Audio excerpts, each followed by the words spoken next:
Legends, welcome to the video. Sending some love, some positive vibes your way, especially if you're going through something and you need it out there today. Today, we have, odds are you've probably seen a million videos on all of the new stuff coming, including Faction Wars 2.0. Unfortunately, I was busy this morning with work and with life. Could not make any content covering that on the main channel, but I thought we'd kind of go over. I'm not going to make you watch the entire video again, but in case you missed the Faction Wars 2.0 video officially on the Raid YouTube channel, I'll have it linked for you guys in the show notes of this video in the description. But we already know about the rebalancing. I wanted to go through all the new champions coming to the game, especially the prize for Faction Wars 2.0. Also, in that video, we saw that we get these legendary glyphs, what they're going to look like, these Faction Wars 2.0 glyphs. It's going to be a 7 to 12% chance on the 6-star artifacts from a 6-star legendary glyph, or excuse me, a 7 to 12% stat boost rather, versus the 3 to 8 that we have on the 6-star glyphs right now. So that will definitely be kind of a, well, a big opportunity to power creep everything in this game again, right? Or in a glass half full light to get more speed and better stats on all of our champions over time. As long as they don't sell glyphs, I'm cool with it. But I've seen mixed reviews in the comments of other videos. They also added 2 new debuffs to the game. Let's check them out. So first up, we have Ensnare. Any turn meter increase effects received by a champion with the Ensnare debuff will be reduced by 50 on the weak version or 100% on the strong version. Has like a Spider-Man logo here for the avatar. What do you guys feel about this one? I've seen a lot of people and a lot of comments on a lot of videos out there saying it's super weak and useless. I actually disagree respectfully with that take, especially in the arena. Even if you don't go, if you go first and you ensnare the opponent, I mean, especially with 100%, like, it really fights the meta, right? It's all about turn meter boosting in this game. So I actually think it's a pretty powerful debuff. It's an interesting addition to the game. I kind of like it, actually. I kind of like that now there's going to be an option to mitigate turn meter boosters, which are so powerful in the game. How do you guys feel about it? Fatigue. Champions under fatigue debuff will receive a sleep debuff for 1 turn after using an active skill. If a champion with a fatigue debuff uses a skill that removes debuffs, the fatigue debuff will be removed and the sleep debuff will not be placed. Interesting. So a delayed sleep? That one's a little bit more perplexing to me, but it's weird. This is one of those debuffs that you almost want to see it in action before casting any strong opinions on it. A delayed sleep. Huh. Norag. So we already know about these buffs. Galeas, I thought they did a pretty good job with it. Norag, they did the block debuffs, the decreased defense, and they went in there and they made him immune to all CC debuffs, including Fear and True Fear. It wasn't like he's not going to be a beast anywhere except for Hydra, like, you know, immunity to the Head of Torment, the Fears, as well as the block buffs and decreased defense a la Ugo is definitely solid. So, you know, I'll give it maybe like a 6 out of 10 on the buff there. Let's take a look at the new reward champion, Polara Fireheart. This is her base form. I'm as out the gate, I'm just going to say that I think she's a really powerful champion. She seems really good. She does a lot, as many mythicals do. So let's get started here. Her A1, base form. Attacks one enemy, places an extra hit if the target has any debuffs. Has a 25% chance to grant an extra turn.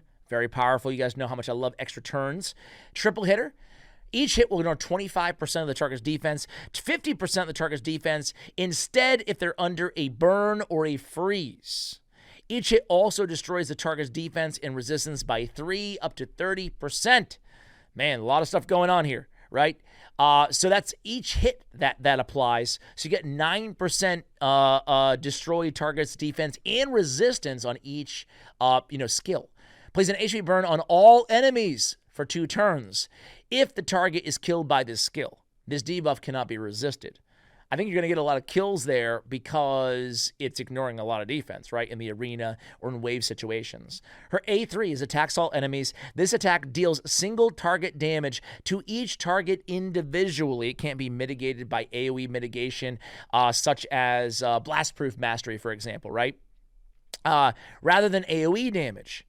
Also, like a Veil or Perfect Veil, it's not going to get that damage mitigation that way. Will ignore shield, block damage, and unkillable buffs. Super powerful in the meta right now, especially endgame. Siegfried, block damage. Nice, block damage. Odin, block damage. Unkillable on Gizmak. I could keep going on. It's all over the place. So very, very strong here. Instantly activates any HP burn debuffs on all enemies. That's super strong to bust through Stone Skin as well. Places a block revive debuff on targets that are killed while under a HP burn debuff or a freeze debuff.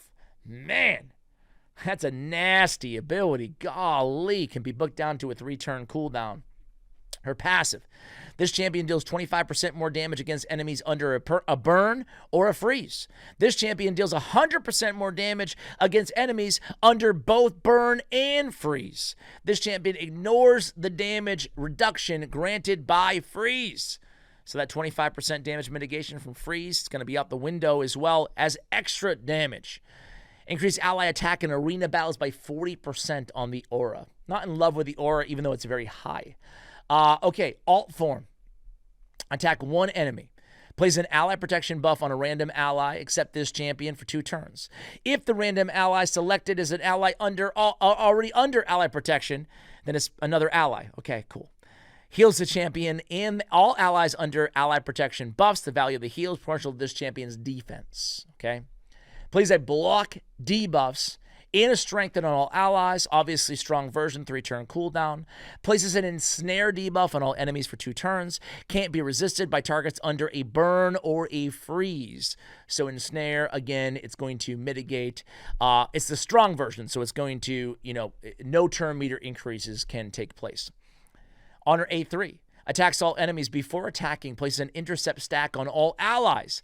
A freeze on all enemies for 1 turn. Can't be resisted on a 3-turn cooldown. Are you kidding me, man? She's busted. She's busted. And she ought to be. She ought to, kind of like Embree's, she ought to be really, really good in my opinion. I have no problems with this. Passive. Allies under freeze debuff receive 90% less damage. If there are multiple champions on this team with this skill, only one will activate. Once per round, revives each ally, including this champion, with 100% HP. Places a freeze debuff on the revived ally for 1 turn. Cannot be resisted or blocked. Oh, my word. Oh, my word. Oh, God. She revives each ally, including herself, with full HP. Oh, man, it's kind of like the Tormund gets revived with a freeze off the passive. She's nasty. Nasty, right? Wow. Okay. We have a new Void Legendary in the Sylvan Watchers, a defense-based Void Legendary. This is Niamhe, Spear of Nyrissa. Sorry, guys. What does she do? Void affinity, she looks pretty cool. Attacks 1 enemy, decrease attack and a decreased crit rate on the target for 2 turns. Has a 50% chance that these debuffs cannot be resisted or blocked. 50% chance, interesting, it booked up to 75. Okay? Attacks 1 enemy. If the target, she's a defense-based champion, by the way. Attacks 1 enemy, this can be booked down to a 4-turn cooldown. If the target has 50% HP or less, this attack will always be critical and will ignore 50% of the target's defense. Interesting, too, against, like, clan bosses. If you wait till your clan goes against, like, there's a lot of champions like this that do extra things if they have less than 50% HP. Kind of like the A2, for example, of an Allies. If you wait for the clan boss to be low enough, you'll always get that, right? So shield buff on all allies for 2 turns. Value of the shield equal to the difference between this target's current HP and the target's max HP. If it's a boss, the value of the shield will be proportional to this champion's defense instead. If the target is killed, reduces the cooldown of all ally skills by 2 turns. Interesting. Heals all allies on the A3 3-turn cooldown when booked. Value of the heal is proportional to this champion's defense. Also block debuffs and ally protection on all allies for 2 turns. Passive, plays a block damage on all allies for 1 turn at the start of the round. And each time this champion's HP drops below 50%. If there are multiple champions on the team with this skill, only 1 will activate. Increase ally defense in all battles by 35%. I think she's pretty cool. I want to see, obviously, like the multiple. There's a lot of unanswered questions with all of these champions. So this is like my first impression, obviously. I think that she's a really cool blend between damage and support. if this can smack with ignore 50% of the target's defense, it says that the HP has to have to be below 50%, you know? So you need to set up for this. But with the reset cooldowns added onto it, and then we get the heal, we get the block debuffs, and the ally protection. It's not the strongest kit, honestly. But the block damage does make it intriguing with the ability to kill on the A2, you know? Kind of like a worse version of Odin. Quite different in a lot of ways, too, but I don't know. Interesting. She doesn't, like, strike me as, like, oh my god, she's so OP, but cool. All right. Uzol of the Jade, excuse me. This is a legendary Spirit Affinity attack-based dwarf. Attacks one enemy, 20% chance of granting an extra turn. If this attack kills an enemy, grants an extra turn. Attacks all enemies AoE 3-turn cooldown when booked. Before attacking, reduces the value of any shield buffs on all enemies by 100%, and then places a decreased defense debuff on them for 2 turns. Interesting. So instead of removing, it's going to reduce the value, hence no polymorph. But then you place decreased defense, hence polymorph. These effects cannot be resisted if the skill was used on an extra turn. Okay. 20% chance of granting an extra turn. Again, this chance increases by 10% for each critical hit. Ooh, I like that. I like that. No idea on the multipliers there, so, you know, TBD. Attacks one enemy will ignore shield, block damage, and unkillable. Also ignore stone skin buffs and 100% of the target's defense if this skill was used on an extra turn or an instant turn. Woo! That's cool. So Shu Zen, with an instant turn, you can ignore stone skin and shield and block damage and unkillable. No ignore defense, though. Oh, no, I'm sorry. He ignores 100% of the target's defense if it was used on an extra instant. Man, that's nasty. That's nasty. I assume he's going to hit. This guy could be a beast. He could definitely be a meta champion for sure. Presuming, I mean, like anything with ignore 100% defense that's legendary or above, it's going to smack, right? I mean, what abilities even have that right now? We have Death's Majesty on... No, I'm sorry. We have the A3 of... what's his face? Deadly Aim. I don't have my game open right now. On Royal Huntsman, the A3 headshot, head, I can't think of the name. But the A3, we have a 100% ignore defense on Blood Gorged, A3, Decapitate. And we have 100% ignore defense on Peril, on Mortem Macabre. Interesting. Very interesting. What you can do, too, with a champion like this, if you have the setup, you know, is you can build them with like tons of crit damage. You don't have to worry about putting them in Savage Lethal or Ignore Defense gear. But, you know, you might, just because it's so predicated on the instant turn. Yeah, I don't know. I digress. Increase the champion, the passive. Increase the chance for all allies to gain an extra turn by 5%. Okay. This champion deals 25% more damage on extra turns. Really cool. Man, I got to hand it to Plarium. For a game that's like 1 billion years old, especially for the genre Ancient, they do come out with some cool designs. All right. His attack in arena battles by 33%. Now we have the last champion is Praeva the Slitherer. Force Support Demon Spawn. Looks pretty cool from the avatar. Attacks one enemy, transfers all debuffs from this champion to the target.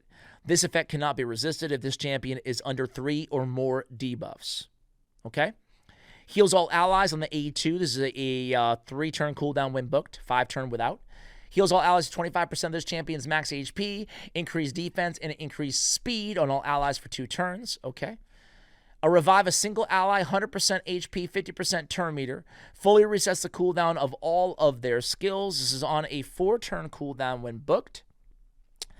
Sacrificial Servant is the passive. At the start of this champion's turn, transfers 1 debuff from each ally to this champion. Will not transfer CC debuffs. This effect cannot be resisted or blocked. If there are no multiple champions on this team, okay, whatever. At the end of this champion's turn, fills a turn meter of all allies by 10% and an additional 2% for each debuff on this champion. If there are multiple champions on this team, blah, blah, blah. Okay. Okay, so a Demon Spawn Reviver. I like that. I like the reset cooldowns. Really powerful. She reminds me a little bit of a White Queen and Korra, but not quite as good. That's my take on her, you know? Not to say she's bad, but like in Korra, I think she's one of the premium revivers in the game. I do like the affinity here, but I don't like her quite as much as in Korra. I like in Korra's passive better. I like that in Korra has the cleanse. I do like the increased speed. It's a pretty cool kit. Overall, these champions definitely are all, like, none of them appear to be awful to me. I think that this one, yeah, they all seem to have some promise here. What do you guys think about these champions? Let me know in the comments below. Have a great weekend if you're watching this when it goes live. Much love, and as always, take care, guys.